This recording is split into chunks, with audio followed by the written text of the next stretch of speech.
Alright, so I made a tutorial about new 3D camera tracking inside Silhouette and how we can make use of that tracking data for our cleanup and paint projection work. After that, someone messaged me in LinkedIn, like we all are very impressed with the latest 3D scene node and how easily we can do paint work with this node. But how do we use this 3D scene node or 3D camera tracking for rotoscopy? I told there are a few options, which I don't know many of you know, but I told I'm gonna make a small video about that. Let's see what is that. So here I have a footage and very straightforward shot, a drawn shot. It's really easy to track. So I'm gonna take a 3D scene node.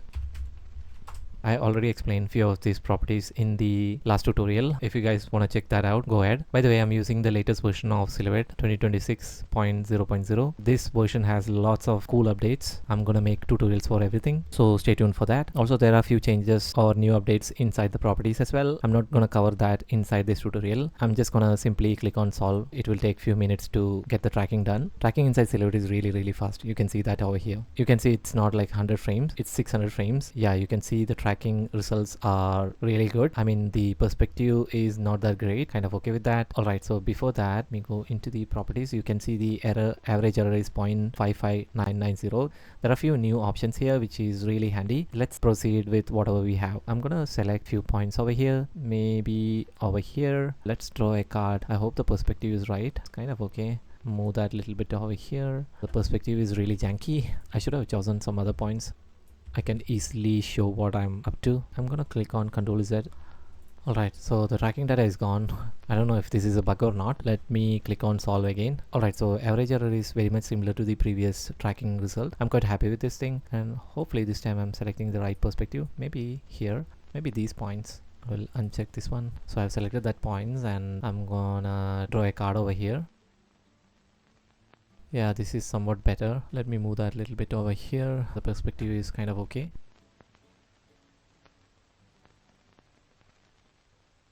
I'm quite happy with this one. Let's go ahead. So I have placed a card here in the tracking result. Let's take a roto node.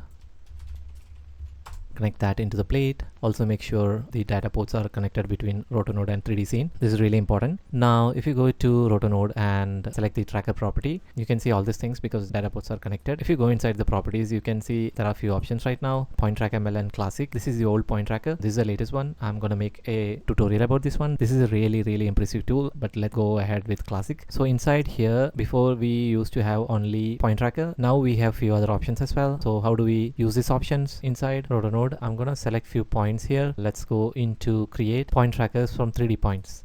Now we can see we have two 2D trackers inside our workspace. You can apply that onto a layer. Make sure everything is selected. Now I'm gonna draw a shape over here. Just a rough shape. Let me do a playback and see. Make sure the spline is inside the layer. You have a really solid track for that area. So you have seen the first option. Now go back to the tracker properties. There are a few other options as well, right? So I'm gonna delete this one. Now you're already familiar with how to create 2D tracks or point tracks. I'm gonna delete that. Now let's select maybe a couple of points here or the same points which we selected already and come inside here. Now we have one more option available, layer from 3D points. Just click on that. A new layer is created. I made sure these points are selected before clicking on this option. Now I'm just gonna click on enable. That means just stabilize. Let's draw a shape over here. Looks really solid, right? Looks really solid. Just come out of your stabilize node. You have a very solid track for your roto work. Let's go into the last option. I'm gonna delete this layer. Go back to the tracker properties. Inside here, we can see there is one more option called layer from card. How do we access this one? Just select this card and come back to this properties. Select layer from card. It just create a card automatically. Suppose if I'm changing this mountain, come back to roto node and select this card again and create layer from card. You can see the same layer naming comes here inside the roto node as well. Same thing. I'm gonna draw a roto here and see if it is sticking. Make sure it is inside the layer. Yeah, there we go. We have a solid track which we just extracted from the camera tracking data. So yeah, these options are really handy and I hope it's useful to you. Please let me know in the comments what you think about this one. I'll see you in next tutorial. Thank you for watching.